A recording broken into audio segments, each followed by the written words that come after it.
ça, tu vois. La chasse. Sur le cadran, il n'y a que de ronde. Sur ce gréement-là, ça fait direct. On le glisse. On va essayer. Première chose qu'on fait, on s'arrange que lorsqu'on tourne la broche, la bille du cadran reste pas mal sur elle-même. Donc maintenant, la bille représente l'axe de la broche. Ça ressemble grossièrement à ça, mais qu'on soit proche de la pièce, ça va être plus facile, on va avoir un repère visuel.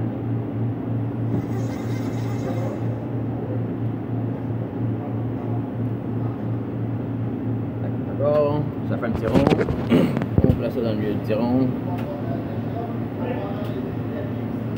Bon, ça en a grosso modo au milieu. Le petit cercle qui décrit, je l'aligne à l'œil autant que possible au milieu, dans le milieu. Plus tu fais ça comme du monde, moins tu vas perdre ton temps d'honneur. Quand X, ça a l'air pas pire.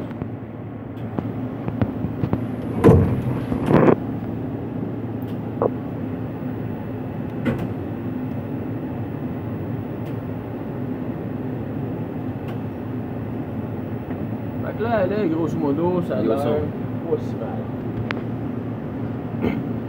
Le cadran, il y a une lecture dans ce sens-là, pas dans ce sens-là, ni dans ce sens-là. Fait que je prends le cadran, physiquement, je m'en viens le déplacer pour avoir une lecture d'à peu près un demi-tour de cadran. On va toucher la paroi. J'ai à peu près un demi-tour de cadran. Je regarde. Les compensations que je peux faire, moi, sont juste en X et en Y. Fait que je parle dans ces axes-là que je peux venir compenser. Ici, je vois 5 sur le cadran. L'autre bord, si je fais ça ici puis il se passe rien, parce que mon cadran il est vraiment à côté dans le maximum du travel. Fait que je peux soit juste venir le prendre puis le décaler une petite affaire, j'étais quand même très proche. Là, si je le bouge, ça veut dire qu'il est encore dans le travel, j'ai une valeur. Je peux la mettre à 0 parce que c'est le fun pour l'esprit, mais tu peux prendre n'importe quel que tu te rappelles. Moi, je vaux 15 à ce bord-là. Je m'en vais de l'autre bord. Je vaux quasiment à 15, mais un tour de plus. Fait que je vais faire la moitié. Je baisse mon incrément, puis je m'en vais grossièrement à un demi-tour. Donc, j'ai 0 là. L'autre bord, 5. À peu près la moitié entre 5 et 0, grossièrement.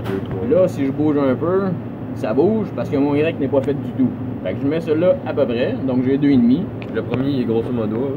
Le deuxième il va être pas pire, puis je reviens refaire le premier avec. Donc là, je m'en vais à la même valeur, parce que si un trou il est rond, puis j'ai la même valeur là, puis là, je le mets à la même valeur là, je viens d'être rentré, je me mets à 2,5 là. Là, on peut le mettre à 0 parce qu'on commence à jaser un peu plus. Donc là, ici, même si je bouge de beaucoup, ça paraît à peu près pas, parce que mon Y, il est bon. Donc là, je suis à moins 1.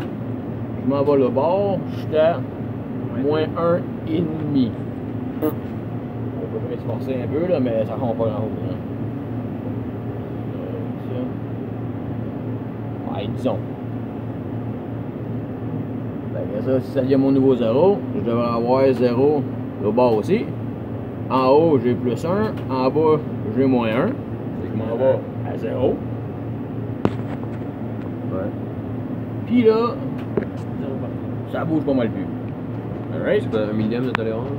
Un 10? Je force dans ton cas à toi, en dedans de 20 millièmes, on s'entend après, mettons, là, mais cette façon de faire là, sur un cadran qui est du 10, t'arrives vraiment, tu peux qu'un panos. Alright? Fait que, une fois que ça serait fait, on va là, la broche, tout ce qu'on sait, c'est qu'elle est alignée dans le trou.